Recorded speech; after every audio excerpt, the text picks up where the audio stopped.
Hello and welcome back to another episode of the Chiropractic Student Podcast. Today, after a long wait, we've got Sophia Taylor. Dr. Sophia, she's coming on the podcast today. She's going to give us all of her juicy resources, tips, and give us a little bit of insight on how she got through chiropractic school and how she got to where she is now as a person and as a chiropractor, as a soul in this universe. Thank you, Sophia, for coming on the podcast. Hello. I love that introduction. I just came up with it off the top of my head. My favorite bit is as a soul in this universe. I was like, yes, yeah, get him, Tiger. We're all just a soul, aren't we? That's cool. So to kick things off, just give us a little brief introduction. Who are you? What do you do? Like just a little bit of your background, like where you went to study and things like that. So I am just a soul in this universe, but I graduated in September time from WEOC. And I'm in my first year as a new graduate. And I'm in Pembrokeshire. I'm practicing in a practice called Winton House in Pembrokeshire, right by the sea, living kind of what I wanted to manifest for myself a couple of years ago. It's so beautiful. I follow you so closely on Instagram and your socials, and I love it when you post videos of you like doing your swim. It's like December, January, and you're just like swimming in the sea. I'm like, oh, that is so cool and must be so grounding. And like everything that you post at the moment is really amazing to help people like on their journey as well, to be like, yeah, you can do it. Sophia's doing it. She's cool. Like I know Sophia and I can do it. Like it's really inspiring to see it online. And I think this should hopefully help give a little bit of outreach and give you another chance to describe, like explain what it is that you're doing and why you're doing it. So like I just love following your journey. It's been so cool. And we met like 2 or so years ago at BACS conference in it was, wasn't it? Yeah, I've got like a picture of us when we've got like weird DD Palmer things like all over our necks and stuff and holding a spine, and there's like some printed picture somewhere. It's so cool. But yeah, no, like just first of all, thank you for A, coming on the show, and B, sharing your journey with the listeners, and also sharing your journey on socials. It's really inspiring to watch, especially like you should get extra credit because you're a new grad and you're so like myself, and I feel like you're just so in touch with it, and it's really cool. Yeah, and it's something that I probably started to pick up during uni. I started to pick up, I would like to be by the sea, or I'd like to go and ground myself a little bit more. And I think being in university and in that setting, you've got constant demands on you all the time. And the biggest one was time. Wouldn't you agree that the biggest one is that time pressure? So I think when I set off a practice when I was at uni of going in the sea or going in an element where there isn't that time pressure, and you are just kind of you're flowing with it without anything kind of constraining you for a little bit, it does it does ground you. It really does ground you. So when go on. Okay. You're too kind. So you said you started this like journey of thinking you wanted to be somewhere near the sea, you wanted to be a little bit more spiritual, things like that. So how did you start that journey? And you said you started it a little bit through university. What kickstarted it? I actually think so. Initially I started off with this mindset that I wanted to be in a city, and I would almost say it was an ego state, if you like. I had this perceived idea of where I wanted to go. I wanted to be busy.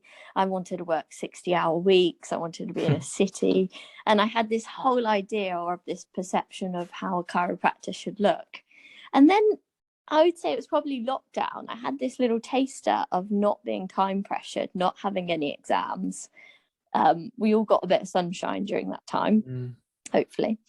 And and during that time I reshuffled my focus to actually I would like to do things a bit slower, and I would like to have that lifestyle balance where I can go off and I can energize myself, and then when I come into practice I'm grounded and I've got lots of energy to give off to other people.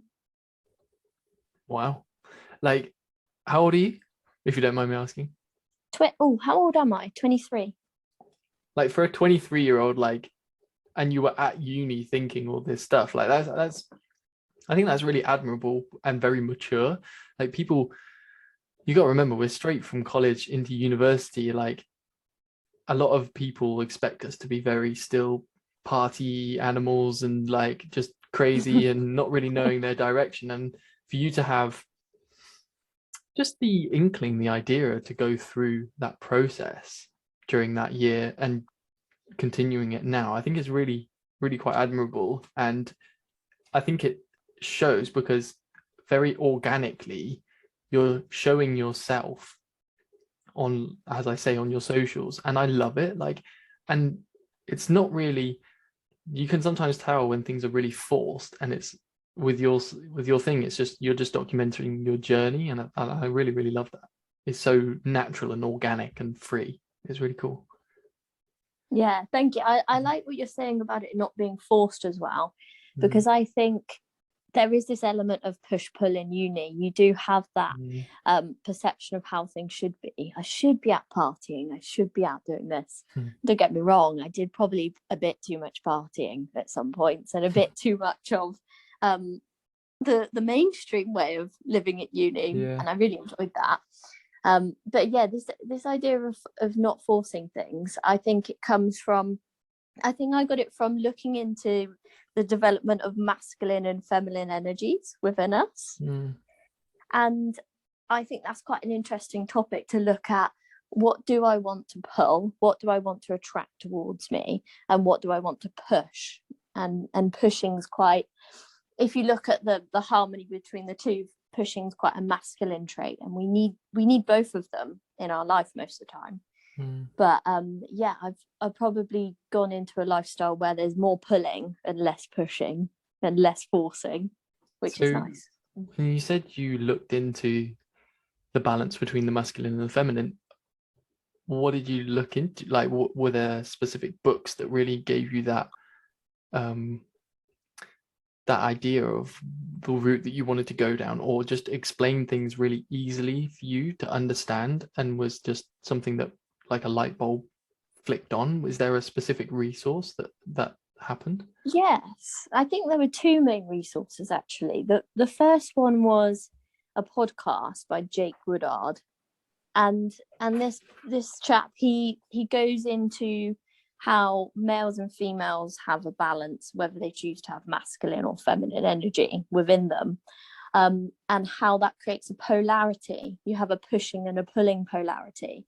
And then that foundation of understanding, I went to do a training session with Thomas Greenfield in Cardiff, and he was describing pulling adjustments and pushing type adjustments, and how when you can gauge someone's system and you can gauge when the right time is to adjust, they might be more susceptible to a pull type adjustment, like a seated cervical, an anterior pull type thing, or they might be more susceptible to more of a masculine adjustment, more of a push.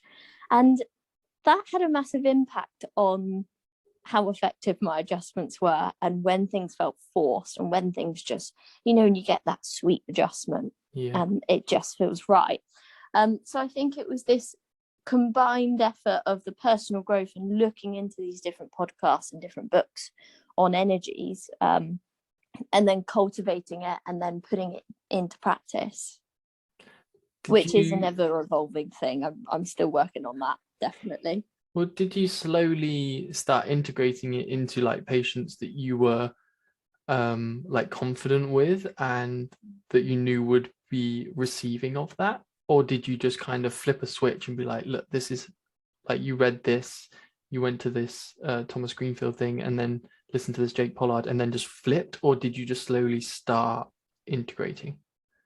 Yeah, I would probably say I started by trying really hard, and some of the adjustments did feel a bit out of my comfort zone. And I would say I'm still integrating it with confidence now. Good. I'm 4 months in now, and I would say I'm still integrating it where I am now and still gauging it. And I would love to get more advice on when how you can gauge it more, how I can tune into that more, because I think it's just something that gets better and better with every time you do it. And when you're saying you're looking into it more, is that the masculine, the feminine, or is that the not forcing? Like, what is it that you're looking into further?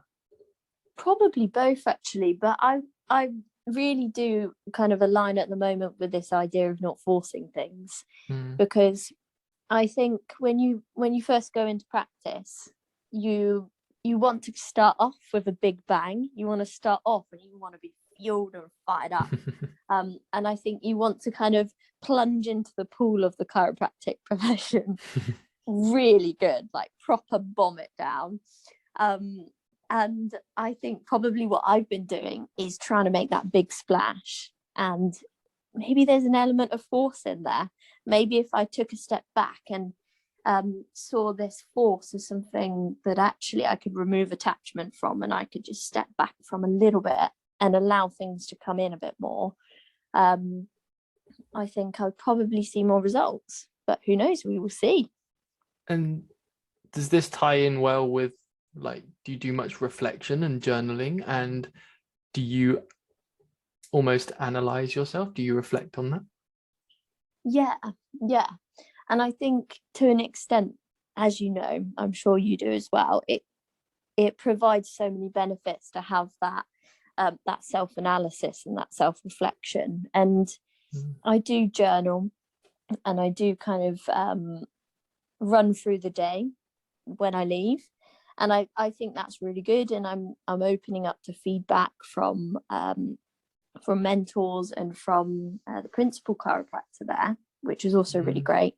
But I think on its head, if you look at the polarity of that, it's good to have those boundaries around that reflection so that you've actually got time away from chiropractic as well.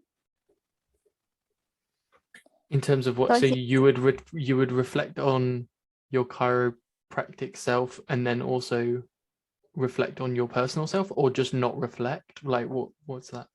I would say I would actually go the opposite, to say that I reflect so much that I probably need time out from reflecting. Yeah. So I get back and I'm running through the day and I'm looking right and I'm grabbing my microscope and I'm analysing every little factor. Okay, I could do that better, that better. And I could keep going for days doing this, of picking out the good points, but also picking out the things that I want to improve.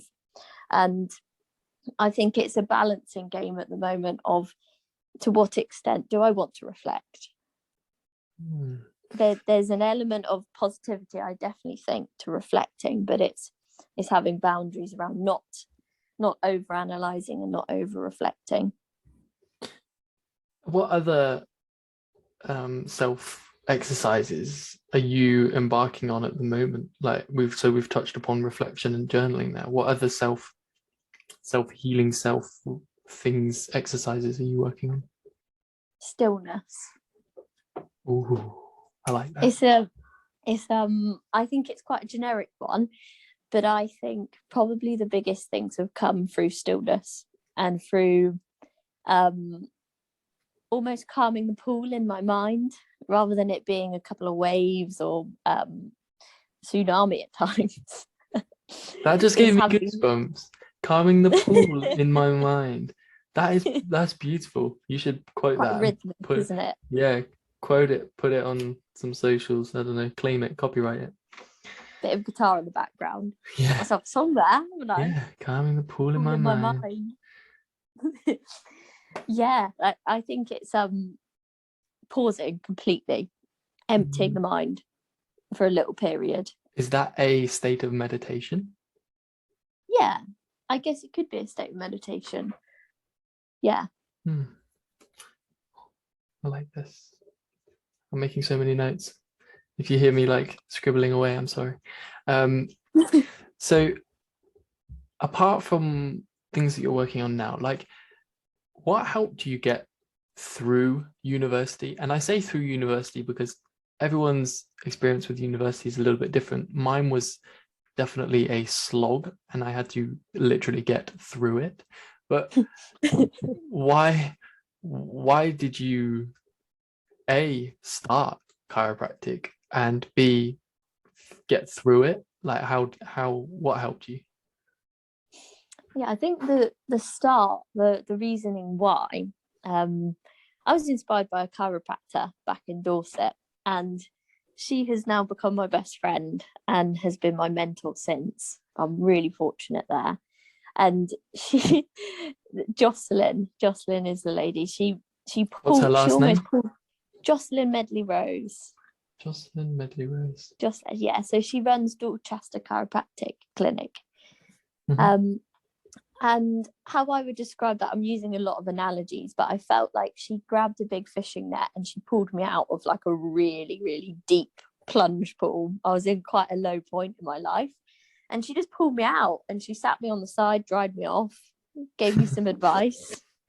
And she just happened to be a chiropractor. And I watched what she was doing and I just thought, this is epic. She's really, really, really good with SOT. And that kind of sparked the journey. And then I think my reasoning and whys behind chiropractic have channeled, and they've changed as I've gone along throughout uni. But I really agree with what you're saying, that there are parts of chiropractic studies that are such a slog. They are such a slog at times. And it's this pushing, pulling. Again, there's sometimes that feel really motivated, really channeled. And then other times that feel just so difficult. How did you get through those? How did you get through those difficult times? But also, how did you keep up momentum when you were feeling good? I'd say coffee. Lots of caffeine. Just coffee. Amazing. I think looking back, I would actually say the best way to describe how I coped with was dissociation. I just separated from my body, went into autopilot for 5 years, and then and that's looking back retrospectively. But during the time, I think mentors and going to see chiropractors, going to watch how they do things to try and expand my scope and expand my vision, because I think when you're just in uni, there's it's channeled, it's very focused, and you're in a small bubble and you see a small element of chiropractic, and then as you know, you go out and you go and observe in a practice, and it just gives you it plants a seed and it gives you a little idea of the chiropractor that you want to be. And I think that's so true. And you mentioned like mentors there. When have you started having mentor? Like, is that coaches? What is that for you? What is a mentor for you? Yeah, mentor for me is probably that someone that comes into my life at a particular point and they teach me something, or they continue to show me a way of growing. And someone that I would mention again and again would be Thomas Greenfield. He has been the most incredible teacher of many different aspects of chiropractic, including the principles of chiropractic and the roots of that. I like that. So very like taking it back to the philosophy, like why it is we do what we do.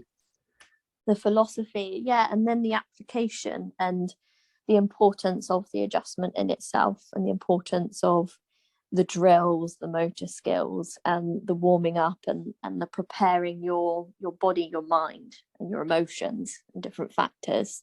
Yeah, it's having presence with that, with the person in front of you, that body in front of you, being able to deliver the best adjustment. Yes, you need to be good, but you also need to be present. You also need to be caring and loving and be giving. That's exactly it. It's that intention behind it, isn't it? The intention. That's the word I was looking for. The intention.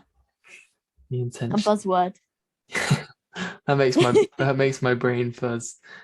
Gives you those little spiky hairs on your arms. Makes your hair stand up. Yeah. If you had to pick one book to tell people to go and read, that if they're liking what you're selling right now, if you had to tell them to go read one book, which would it be? Oh, it would be the 12 Stages of Healing. By whom is that? by Donald Epstein. Oh, yeah, yeah, yeah. Oh my God, my brain Yeah. went dead. Epstein. Is it Epstein or Epstein? Oh, I say Epstein. I'm writing It's it down and I probably was like, I say Epstein. Epstein, but I don't know. It might be Epstein. Who knows? Ask him. Um, why? Why that book? Because I just think it's incredible. I'll be honest, I haven't read the full book, but I don't know, I'd say I'm probably halfway through, and it's just already is given so much value behind looking at where someone is in their life and looking at where someone is on their healing journey, or let's put it in other words, they've got some trauma that they're trying to work through, where they're at with that. And then when you know where they're at, you know the tools you can give them and the communication you can give them to try and integrate them into the next stage that will help their nervous system. Ooh, that was a lovely sentence. Yeah. And I think that's something I've had recently, and it's kind of connected with the non-attachment or the not forcing things. When you meet someone on the level that they are in for their specific process, say it's one particular thing they're working on, or say it's an element of pain, when you meet them on where they're at with their perception and their understanding of that pain, you can almost assist them or mentor them through that journey for them. And do you become a facilitator for their health, or do you allow them to become the owner of their health journey? How do you go about that process? Yeah, I think a bit of both, isn't it? It's facilitating the empowerment for them to know that they're the one doing the work. Give them They the... are the... Sorry. Exactly. We're giving the inputs and the instructions into their nervous system and holding a space for them to then allow that healing process to happen. And so, yeah, we're facilitating their empowerment and their ownership of their process. How do you... So you've probably come across this, and I have as well, in where I'm working. I'm same as you, graduate in September, like 4 months into care in the center. So how do you deal with those who not don't want to get better, but don't want to take control of their health? How do you educate them? It's really hard. No, it is. I think initially I had an element of resistance around it. Around it. I wanted to I wanted them to have all the information and meet me on like my passion of, yeah, we're facilitating it, we're not fixing you, you're coming in here for this process. But I think I'm probably learning that you have to have an element in your communication where you do meet them on their level. I'm not saying their level's lower or higher, it's just where it is in their life.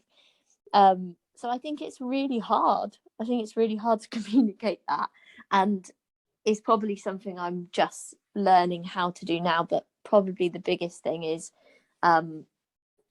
getting really good at understanding how I can educate and how I can explain things with simplicity.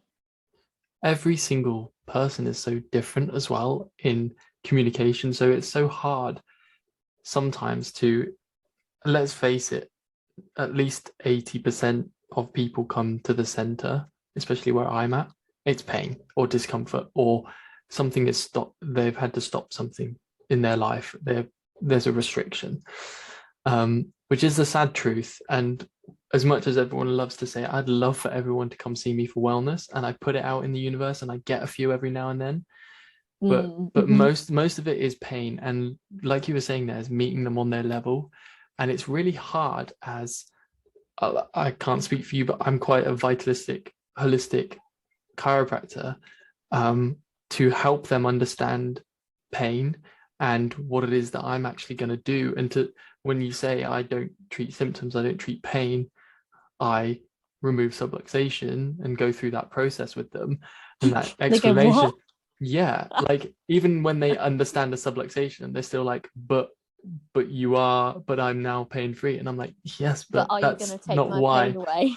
Yeah, and I'm like kind of, but like I'm still struggling to communicate that, because if I can get their nervous system functioning properly and they do everything I tell them in terms of wellness and looking after themselves, yes, it will take their pain away. Like, or there's a great chance that it will. I'm sure, like, everyone has the opportunity to, but trying to explain that to people is really hard. Is really, really hard. And I'm really struggling. And I think chiropractors as a whole do struggle with that. And I think that's why we see a lot of people move towards the mechanistic, which is brilliant. Like, and they really use different techniques and research to help back up the techniques that they use and the mechanistic approach. But it's really hard as like a vitalistic to be like, trust me, Dee said so. Like, yeah, like BJ did a lot of research, like, and then you say the acronym BJ to them and you're just like, what? They're just like, what? They have no idea that he's like the developer in our eyes, and they're just like, they just see it as a very obscene term. So it's quite hard to communicate with them, and meeting them where they're at, like you were saying, like, let's go full circle with this, meeting them where they're at is so important, but also incredibly hard. But when you do have those people who find it difficult, I find it difficult to talk to certain people to get them to understand. And of course it's a journey and it doesn't happen on day one, but if they don't even get it a little bit from day one and they're like, no, my pain's down my right side, and I'm just like, but you're subluxated on your left, so I adjust their left, they're just like, but you're not, like, why aren't you doing something to my right lower back if that's where I'm getting my sciatica, let's say. Exactly It's so difficult. And I'm like, but you're subluxated on the left. I'm like, my innate is telling me it's here. Stop, let me adjust. And it's sometimes quite a difficult conversation. But like, I think you already explained how you deal with it, and I just wanted to give my input on that, and I ended up talking for a bit. I completely agree with you there. And what you're describing is this process of really, really trying to appreciate delayed gratification. And some of them get there. Some of them get there where we're walking them through the journey and they start to go, oh, my pain's here, but the cause is here. Yeah. And then there's other people, their life path is, I'm in pain. I don't want to let go of this pain because this pain has some particular significance to my identity, and I'm not going to let go of it yet, but give it a year. And then maybe there's some in the middle. And I think there's so many layers, but as chiropractors, we can use maybe that vitalistic, those vitalistic roots, if you like, to provide for the people that do need that extra depth to get to where they need to go. And that's particularly beneficial for trauma work, and for people that have really deep rooted emotional circuitry where it's just repeating itself over and over again from a particular life event, and they need someone to come in and help cut that circuit or facilitate for them to cut that circuit for themselves. For them to become the owners of their own health, to control it. Yeah. Well, I feel like I need to read 12 Stages of Healing now. I've only ever finish the book too. I've only like seen a few bits in passing, you know, like people are like, oh, I've read this, it's like this, and I'm like, I need to probably actually read that. Okay, so final question. Let's start wrapping things up. So, one bit of advice. Let's say year one, Sophia rocks up at university, little backpack on, you got your fresh notepads, full pencil case full of pens. Far too organised for me. Okay, you got. I'll be asking for a pen from someone. Yeah, you got a pencil that you stole from Argos. What are you saying as a generic piece of advice to Sophia? it can be anything, chiropractic, it can be as a person. What are you saying to year one, Sophia? What would I say? I would say the more you... Okay, Sophia, you listen up now, sunshine. Less partying. Fuck your ideas I up. would say, I think I would go down the lines of the more you develop yourself and the more you integrate your own nervous system and you integrate your own happenings, your own life events, your own things that continue to cycle until you've learned from them. The more you delve in down those rabbit holes of personal growth is the more you can then help other people to do the same. And I think it goes so deep rooted into how much we can help others, the more we help ourselves. So yeah, that's Sophia. That's what you need to learn. Ready for your years ahead. I love that. That's amazing. That's such a beautiful sentiment, and I think it's applicable to everyone out there, really. Like, if you love yourself, you can give. If you give the best to yourself, you can give the best to others, and they deserve the best you. If you turn up and you're not resonating at a high level or your best, then it aligned. It really shows a difference. Amazing. All right, let's call it there. So I think that's a beautiful place to end it. And if people want to get in contact with you, or where do you work, like what your socials, what's the best place to get in touch? Best place is probably Instagram. They can get hold of me on Instagram. Amazing. They'll just search your name and it will come up. Yep, Sophia, Cool. with 2 A's, Taylor. Cool. I'll pop it in the notes as well. I think that's pretty much it. It's been amazing having you on. And thank you, Lewis. No, thank you so much for facilitating this. I'm trying. It's been really fun. I'm trying my best. And we'll catch everyone else next time on the next show. Bye bye.